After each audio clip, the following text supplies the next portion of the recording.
Yes students, तो आपको start करते हैं हम बिना किसी ब्रेक के। यस, तो स्टूडेंट्स गुड मॉर्निंग। हमारा जो पहले का टॉपिक था, याद कीजिए, एक टॉपिक जब ऑक्सीकरण अभिक्रिया हम देख रहे थे तो हमने कहा था इसमें 5 टाइप्स हैं, जिसमें हमने ऑक्सीजन का योग, हाइड्रोजन का हटना, विद्युत धनी तत्व का हटना, विद्युत ऋणी तत्व का योग और इलेक्ट्रॉन के हटने या निकलने के आधार पर हमने 5 प्रकार देखे थे। वहाँ पे हमने एक प्रकार या एक पॉइंट जब मैंने देखा तो मुझे लगा, पता चला कि एक पॉइंट हमने नहीं बताया है या एक पॉइंट के बारे में मैंने लिखा नहीं था, समझा तो दिया था। ठीक है, वैसे बोल के तो मैं सारी चीज़ समझा रहा हूँ, लेकिन लिखना हमने वहाँ पे भूल गए थे शायद, या फिर जो छूट गया था पॉइंट उसको हम एक बार कवर कर रहे हैं। जो हमारे पास ये वाला पॉइंट था, चौथा वाला पॉइंट, विद्युत ऋणी तत्व का संयोजन ऑक्सीकरण अभिक्रियाओं में। ठीक है, तो विद्युत ऋणी तत्व का संयोजन का एक पॉइंट हमारा छूट गया था, तो उसको भी हम कंप्लीट करते हैं। फिर हम वही अपचयन के जो प्रकार हम देख रहे थे उन्हीं के बारे में हम देखेंगे। अपचयन की जो हमारे पास जो पॉइंट देख रहे थे उन्हीं के बारे में देखेंगे। ठीक है, तो हमारे पास जो इस बार ये वाला पॉइंट है वो पहले वाले ही ऑक्सीजन अभिक्रियाओं का ही पॉइंट है। ठीक है, तो फर्स्ट जो हमारे पास चल रही थी ऑक्सीकरण अभिक्रिया,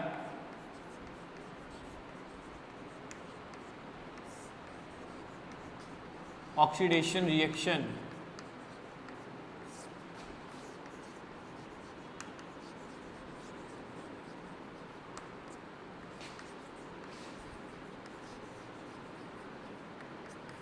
ओके, इसी की बात हम कर रहे थे, तो वही हम लिखेंगे। हमारे पास जो चौथा पॉइंट था वो था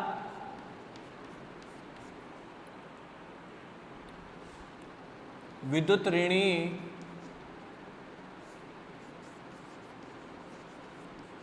ऋणी तत्व का संयोजन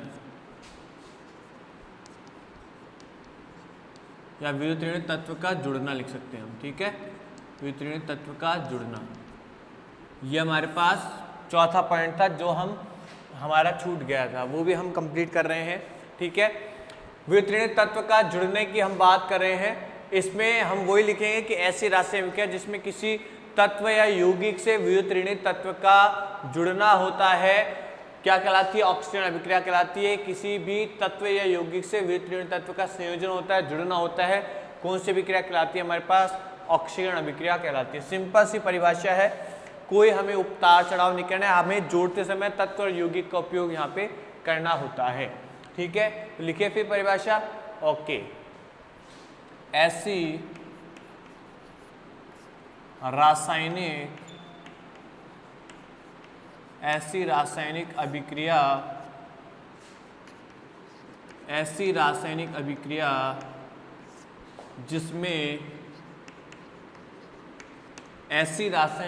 जिसमें किसी तत्व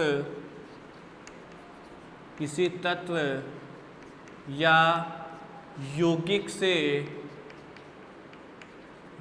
से ऐसी रासायनिक अभिक्रिया जिसमें किसी तत्व या यौगिक से विद्युत ऋणी तत्व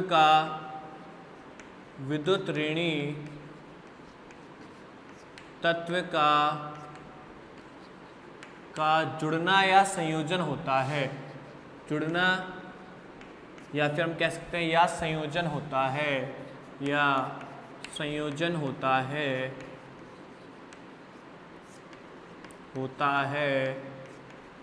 कौन सी अभिक्रिया कहलाती है?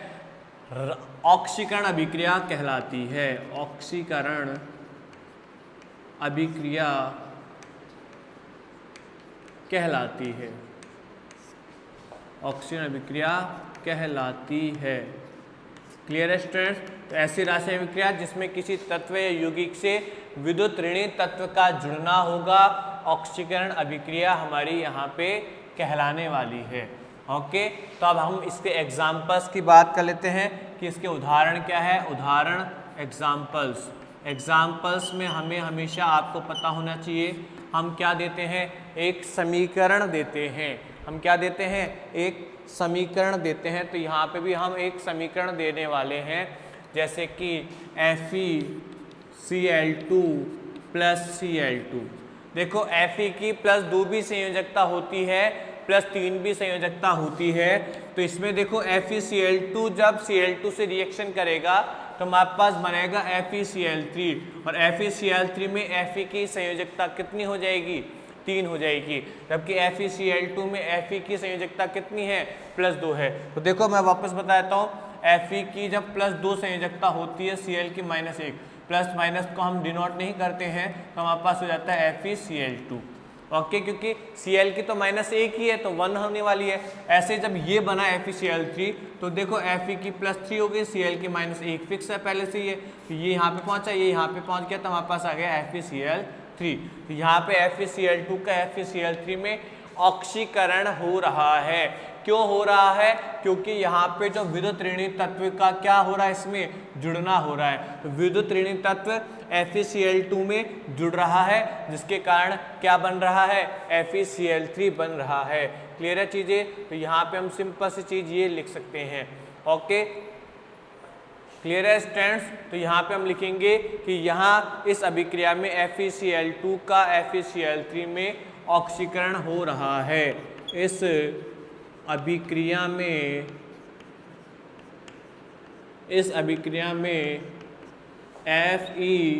FeCl2 का FeCl3 में ऑक्सीकरण हो रहा है, ऑक्सीकरण हो रहा है। और हम रिएक्शंस देख सकते हैं बिना किसी ब्रेक के, बिना किसी टेंशन के। देखो हम नेक्स्ट वाला रिएक्शन देख रहे हैं, ये एग्जांपल नंबर फर्स्ट है हमारा, ये सेकंड वाला हो गया। और हम देख रहे हैं, जैसे हम बात करें Zn की, जिंक की, जिंक में जब सल्फर को आप जोड़ देते हो तो जिंक सल्फाइड बनता है, Zn+S और बनता है ZnS। जिंक में जब सल्फर जुड़ता है तो बनता है जिंक सल्फाइड। यहाँ पे इसको बोलते हैं जिंक सल्फाइड। जिनको नाम पता नहीं है वो लिख लेना नीचे, जिंक सल्फाइड। ठीक है, इको रिएक्शन लिख देता हूँ, फिर इन दोनों की मैं एक साथ में आपको बता दूंगा। ये हो गया एग्जाम्पल नंबर हमारे पास थर्ड। इसमें हम क्या लिखने वाले हैं कि भाई H2+Br2, H2+Br2 और हमारे पास बनता है क्या, HBr। आपको साथ में रिएक्शंस को बैलेंस करते हुए भी चलना है। इस रिएक्शन को भी आपको बैलेंस करना है, इसको तो मैं बैलेंस कर ही दूंगा। जो सिंपल सी रिएक्शन है वो तो बैलेंस हो जाएगी सिंपल में, लेकिन सभी रिएक्शंस को आपको बैलेंस करना है। ठीक है, तो H2+Br2 बन रहा है HBr। तो ये भी क्या है, कौन सी अभिक्रिया का एग्जाम्पल है, विद्युत ऋणी तत्व, क्योंकि यहाँ पे विद्युत ऋणी तत्व Br2 है और Br2 जब H2 में जुड़ रहा है तो HBr बन रहा है। यहाँ पे विद्युत ऋणी तत्व S है, सल्फर है, सल्फर जिंक में जुड़ रहा है, ZnS बना रहा है। तो इन सभी रिएक्शन में आपको दिख रहा है कि यहाँ पे जो दूसरे फॉर्म में है वो क्या है, ऋणी तत्व है, और ऋणी तत्वों का सभी में क्या हो रहा है, जुड़ना हो रहा है। इसलिए हम कहेंगे कि ये क्या है, ऑक्सीकरण अभिक्रिया के एग्जाम्पल है। तो हम यहाँ पे ये लिख सकते हैं, इन दोनों अभिक्रियाओं में, इन दोनों अभिक्रियाओं में, इन दोनों अभिक्रियाओं में, यहाँ पे हम लिखेंगे इन दोनों अभिक्रियाओं में हम लिख सकते हैं Zn का ZnS में, Zn का ZnS में ऑक्सीकरण,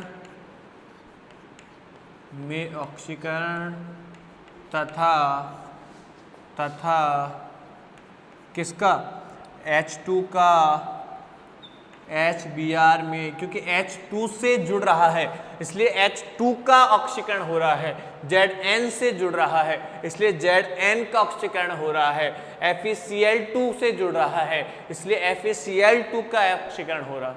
ठीक है, अगर इससे जुड़ रहा है ये तो इसका ही तो ऑक्सीकरण होगा, इससे जुड़ रहा है ये इसलिए Zn का ऑक्सीकरण हुआ। H2 से ऋण विद्युतीय तत्व जुड़ रहा है इसलिए H2 का ऑक्सीकरण हुआ है। ठीक है, का HBr में ऑक्सीकरण हो रहा है,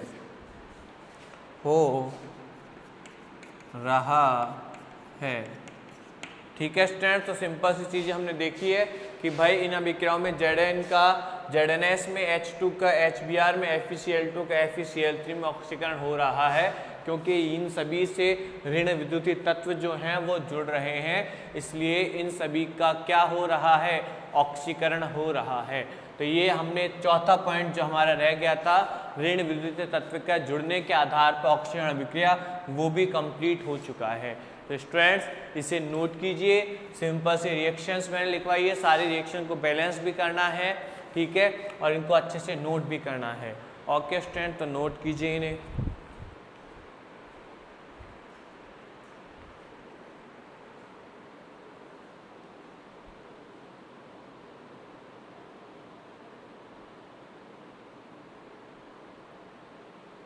यस स्टूडेंट्स, तो फिर हमारे पास जो अभिक्रियाओं के प्रकार हम देख रहे थे उसमें अपचयन अभिक्रिया चल रही थी, और उसमें भी हमने 2 पॉइंट देखे थे। एक तो हमने देख लिया था ऑक्सीजन का वियोजन के आधार पर, और दूसरा हमने देखा था किसके आधार पर, हाइड्रोजन के संयोजन के आधार पर अपचयन अभिक्रियाएं।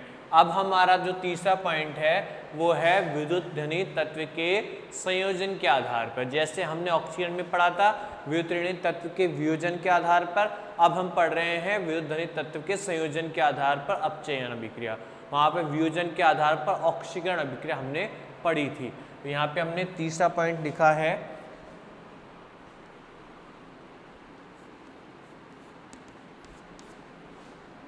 विद्युत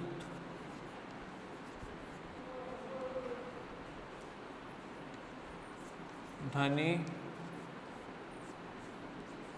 तत्व का जुड़ना या संयोजन, विद्युत धनी तत्व का जुड़ना या संयोजन। ओके, तो फिर स्टार्ट करते हैं बिना किसी रुके या बिना किसी स्टॉप के। तो देखो विद्युत धनी तत्व के संयोजन के आधार पर हम अभिक्रिया पढ़ रहे हैं। सिंपल सी चीज़ हम लिखेंगे, किसी भी ऐसी रासायनिक अभिक्रिया जिसमें किसी तत्व या यौगिक से विद्युत धनी तत्व का संयोजन होता है या जुड़ना होता है, कौन सी अभिक्रिया कहलाती है, अपचयन अभिक्रिया कहलाती है। यहाँ पे जुड़ना मतलब संयोग होगा, जुड़ना होगा, ठीक है, संयोजन होगा, ये सारी चीज़ें होती है जुड़ने में। जुड़ने को ही हम संयोजन भी बोलते हैं। मैंने आपने वहाँ पे भी बोला था योगात्मक अभिक्रिया में योग, जुड़ना, ऐड होना, ये सारी चीज़ें एक ही बात होती है, ठीक है। तो सिंपल सा कॉन्सेप्ट है यहाँ पे भी कि अगर किसी भी तत्व या यौगिक में अगर विद्युत धनी तत्व जुड़ रहा है, इसका मतलब जो वो अभिक्रिया होगी वो अपचयन अभिक्रिया होगी।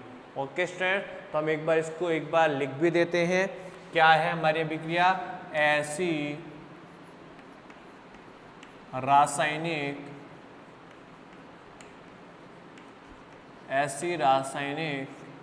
अभिक्रिया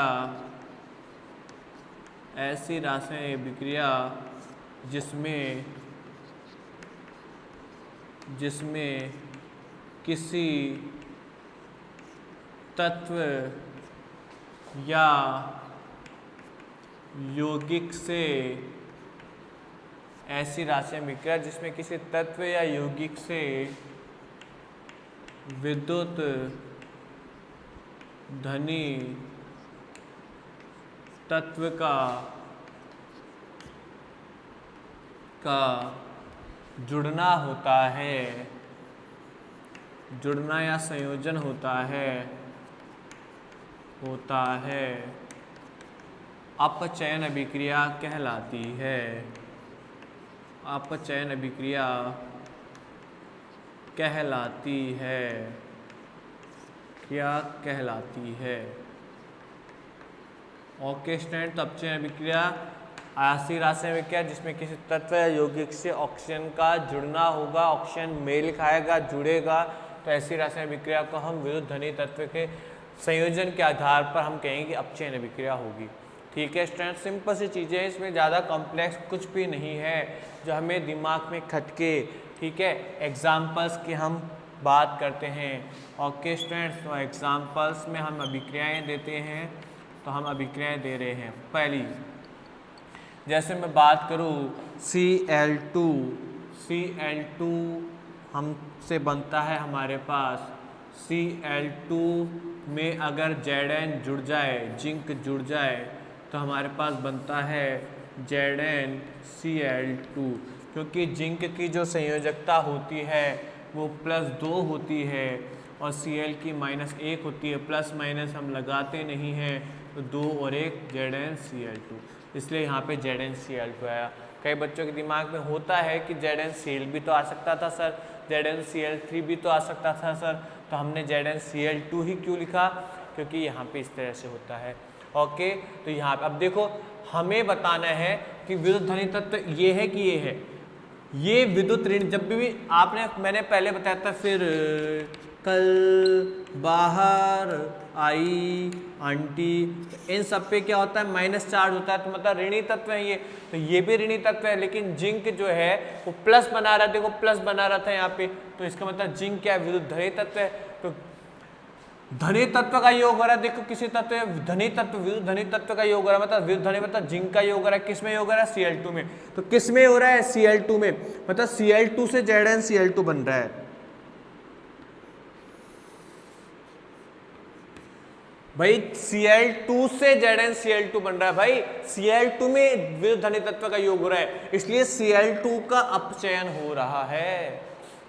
अरे चीजें समझ आ रही है कि यहाँ पे Cl2 में विद्युत धनी तत्व जुड़ रहा है, किस में जुड़ रहा है, Cl2 में, इसलिए का मतलब Cl2 का अपचयन हो रहा है, जिससे देखो ऐसे ऐसे जिसमें किसी तत्व यौगिक से विद्युत धनी तत्व का जुड़ना होता है, अपचयन अभिक्रिया कहलाती है। तो मतलब इस तत्व यौगिक से ये तत्व जुड़ रहा है, तो इसका अपचयन होगा, ठीक है। जिसमें विद्युत धनी तत्व जुड़ता है उसका अपचयन होता है। तो किस में जुड़ रहा है, Cl2 में, तो Cl2 का यहाँ पे क्या होगा, अपचयन होगा।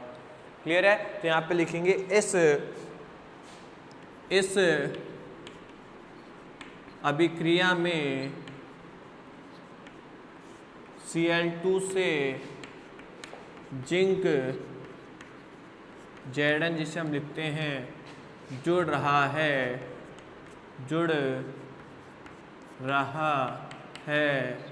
अतः, ठीक है,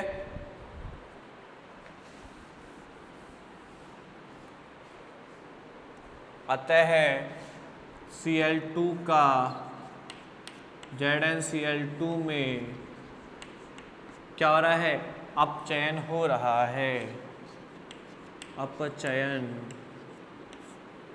हो रहा है। भाई Cl2 से Zn जुड़ रहा है, अतः Cl2 का ZnCl2 में क्या हो रहा है, अपचयन हो रहा है। एग्जाम्पल नंबर 2 आप डाल सकते हो।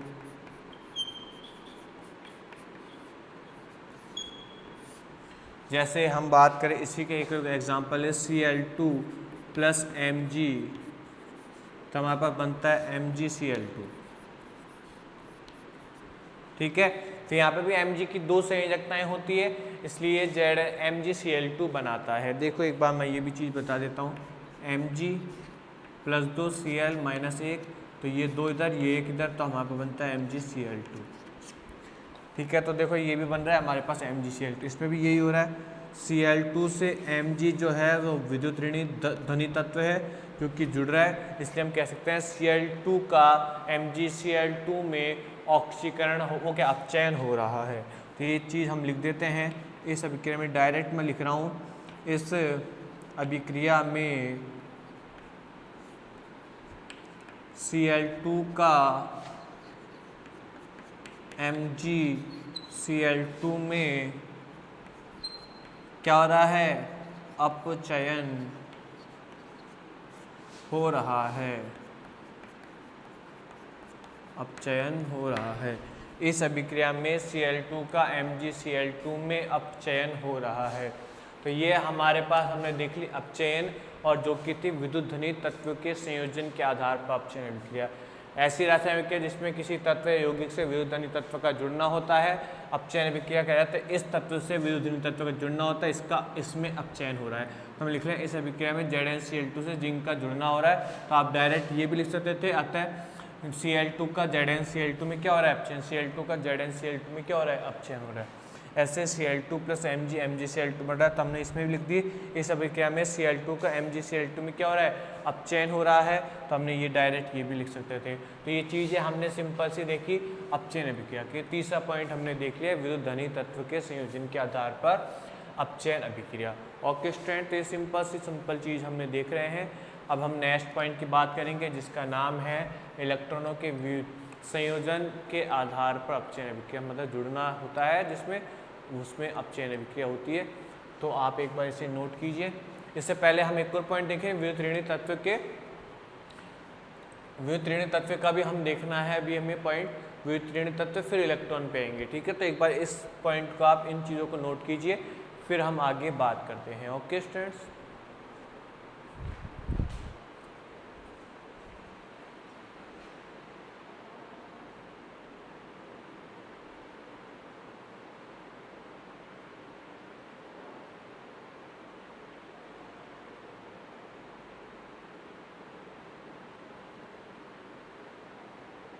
यस स्टूडेंट्स, तो हम उसी कड़ी में आगे बढ़ रहे हैं। हमने ऑक्सीकरण और अपचयन के हम क्या देख रहे हैं, एक तरह से पॉइंट देख रहे हैं कि किस तरह से ऑक्सीकरण अभिक्रियाओं की परिभाषा हो सकती है, किस तरीके से अपचयन अभिक्रियाओं की परिभाषा हो सकती है, ठीक है स्टूडेंट। तो ये हमारे पास है अपचयन अभिक्रिया, ठीक है। अपचयन का हमारे पास इलेक्ट्रॉन वाला पार्ट रहा है, वो भी हम कर रहे हैं। अपचयन सेकेंड हमारी जो रिएक्शन चल रही थी वो थी अपचयन।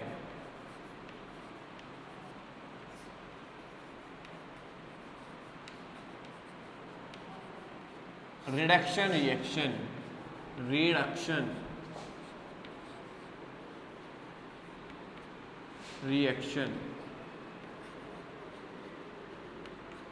अपचयन अभिक्रिया चल रही है, रिडक्शन रिएक्शन चल रही है हमारी, ठीक है।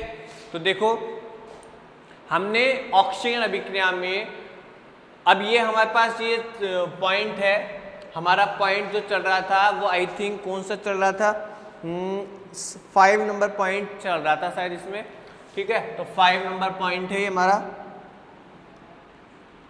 5 नंबर पॉइंट में हम इलेक्ट्रॉनों के आधार पर देख रहे थे, इलेक्ट्रॉन ग्रहण के आधार पर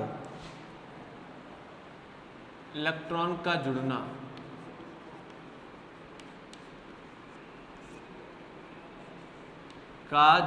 इलेक्ट्रॉन का ग्रहण करना, इलेक्ट्रॉन ग्रहण इलेक्ट्रॉन का ग्रहण, ओके। इसके आधार पर हम देख रहे थे। तो हम परिभाषा क्या देखेंगे, बिल्कुल सिंपल सी परिभाषा देखेंगे, ऐसी रासायनिक अभिक्रिया। देखो बिल्कुल सिंपल चीजें देख रहे हैं। उसमें हमने क्या देखी थी, ऐसी रासायनिक अभिक्रिया जिसमें किसी अणु परमाणु आयन द्वारा इलेक्ट्रॉनों का त्याग किया जाता है, ऑक्सीकरण अभिक्रिया कहलाती है। लेकिन इसमें जस्ट उल्टा देखेंगे, ऐसी रासायनिक अभिक्रिया जिसमें अणु परमाणु आयन द्वारा इलेक्ट्रॉनों को ग्रहण किया जाता है, कौन सी अभिक्रिया कहलाती है, अपचयन अभिक्रिया कहलाती है। सिंपल सी चीज है, अपचयन ऑक्सीकरण, ऑक्सीकरण अपचयन, अपचयन ऑक्सीकरण एक दूसरे की उल्टी अभिक्रियाएं हैं। अगर कोई ऑक्सीजन में ग्रहण हो रहा है तो उसमें त्यागेगा, उसमें त्याग हो रहा है तो उसमें ग्रहण होगा। सिंपल से इतने से पॉइंट हमें ध्यान रखने हैं। ऑक्सीकरण में हमने क्या देखा था, इलेक्ट्रॉन को त्यागा था, इसमें हम इलेक्ट्रॉन ग्रहण कर रहे हैं, ठीक है। उसमें भी अणु परमाणु आयन हमने बताया था, इसमें भी अणु परमाणु आयन हम देख रहे हैं। तो सिंपल सी रिएक्शन हमें लिखनी है, ऐसी रासायनिक अभिक्रिया जिसमें, लिख देता हूं डेफिनेशन, ऐसी रासायनिक अभिक्रिया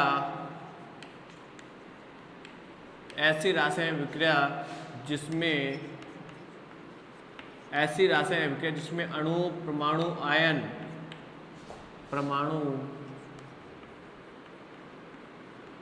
तथा आयन,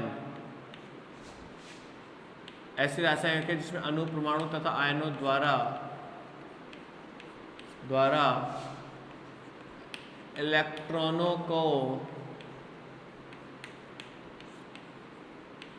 ग्रहण किया जाता है, ऐसी रासायनिक अभिक्रिया जिसमें अणु परमाणु आयन द्वारा इलेक्ट्रॉनों को ग्रहण किया जाता है, ऑक्सीकरण अभिक्रिया कहलाती है। ऑक्सीकरण अभिक्रिया कहलाती है।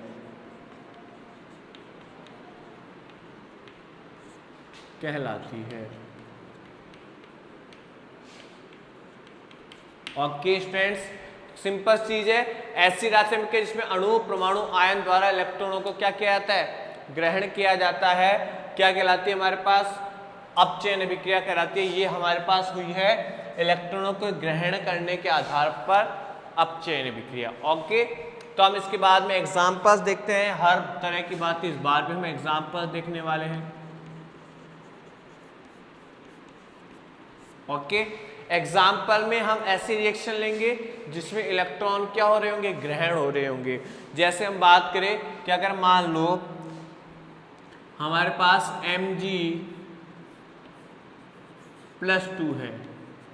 अब देखो +2 है, अगर ये एक इलेक्ट्रॉन लेता है तो +1 बनाता है और 2 इलेक्ट्रॉन लेता है तो 0। देखो 2+2 कब आया, जब इसके पास 2 इलेक्ट्रॉन कम थे, या फिर हम कह सकते हैं 2 प्रोटॉन ज्यादा थे। क्योंकि समान होते हैं इलेक्ट्रॉन प्रोटॉन, 2 इलेक्ट्रॉन निकल गए तो 2+ इसके पास आ गए, क्योंकि प्रोटॉन की संख्या ज्यादा हो गई 2, तो 2 प्रोटॉन आ गए, 2+ आ गए। लेकिन जैसे अगर हम इसको 2 प्रोटॉन 2 इलेक्ट्रॉन दे दे, देखो समझना, मैग्नीशियम हमारे पास आता है 12वें नंबर पे, तो इसमें नंबर ऑफ इलेक्ट्रॉन भी 12, नंबर ऑफ प्रोटॉन भी 12। इसका मतलब हमारे पास एक, यहाँ पे ऐसे गोल बनाते हैं, 1 2 3 4 5 6 7 8 9 10 11 12, ठीक है। Number of proton 12, 1 2 3 4 5 6 7 8 9 10 11 12। ये प्रोटॉन है, ये इलेक्ट्रॉन है, ये मान के चलो, ठीक है। इसके पास 2+ ज्यादा है, इसके मतलब से 2 इलेक्ट्रॉन निकाले हैं तो 2+ ज्यादा हो गया, यहाँ तक तो बैलेंस हो गया। और ये 2 प्रोटॉन इलेक्ट्रॉन निकाला, क्योंकि प्रोटॉन तो जाएंगे ना आएंगे, कुछ नहीं होगा, इलेक्ट्रॉन ही जाएंगे इलेक्ट्रॉन ही आएंगे, तो प्रोटॉन 2 ज्यादा हो गए तो +2 ज्यादा हो गया, +2। अब हम कह रहे हैं कि अगर 2 इलेक्ट्रॉन आ जाए इसके पास तो दोनों बैलेंस हो जाएंगे, तो क्या बन जाएगा, ओनली Mg बन जाएगा। और जब 2 इलेक्ट्रॉन गए थे तो हमारे पास क्या बना था, Mg+2। तो देखो 2 इलेक्ट्रॉन गेन किए तो ये हमारे पास बन गया क्या, M और G। सिंपल चीज है, इसमें कोई ज्यादा दिक्कत वाली बात नहीं होनी चाहिए, सिंपल सा फंडा है, ठीक। देखो आगे, ऐसे अगर मैं बात करूं, एक और एग्जांपल मेरे पास है आपके लिए, वो है परमैग्नेट आयन का। जब परमैग्नेट आयन भी इलेक्ट्रॉन ग्रहण करता है तो मैग्नेट आयन भी बनाता है। परमैग्नेट आयन का फॉर्मूला क्या होता है आपको पता होना चाहिए।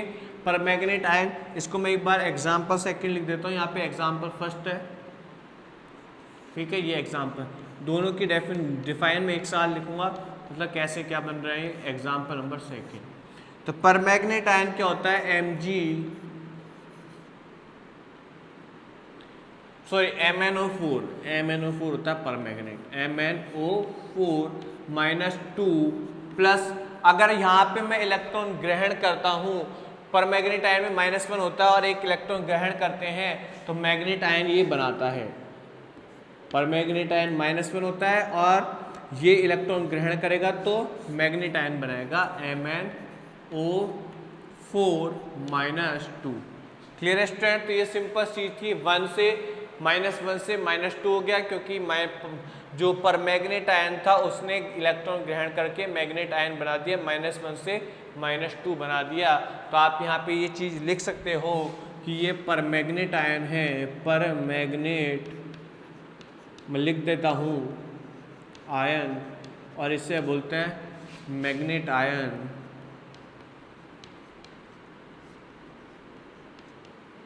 ओके स्टूडेंट, तो ये हमारे पास बन चुका है। आप Cl का भी एग्जाम्पल है, तो Cl जब इलेक्ट्रॉन गया तो Cl- बनाता है। इस तरह से सिंपल ही एग्जाम्पल्स आप ले सकते हो, इसमें कोई प्रॉब्लम वाली बात नहीं। तो ये सिंपल से एग्जाम्पल मैंने बताया आपको।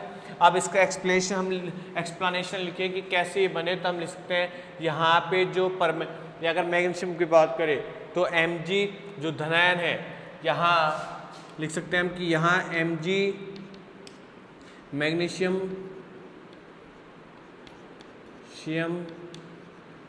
धनायन इलेक्ट्रॉन ग्रहण करके ग्रहण करके उदासीन हो जाते हैं। भाई यहाँ पे मैग्नीशियम आयन इलेक्ट्रॉन ग्रहण करके उदासीन हो जाते हैं, उदासीन मैग्नीशियम बनाते हैं। ये लिख सकते हो, उदासीन बनाते हैं, मैग्नीशियम बनाते हैं। जबकि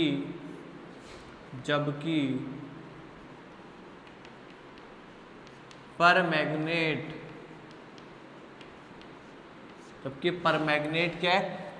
परमैग्नेट ने इलेक्ट्रॉन ग्रहण किए। जो परमैग्नेट है, परमैग्नेट आयनों ने इलेक्ट्रॉन ग्रहण किया है। परमैग्नेट आयन इलेक्ट्रॉन ग्रहण कर मैग्नेट आयन बनाते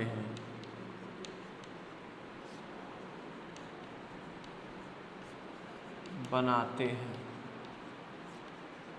ओके स्टूडेंट, तो सिंपल दो रिएक्शन बता दी। ये सारी चीज़ें हमारे पास हो गई है ऑक्सीजन अपचयन वाली।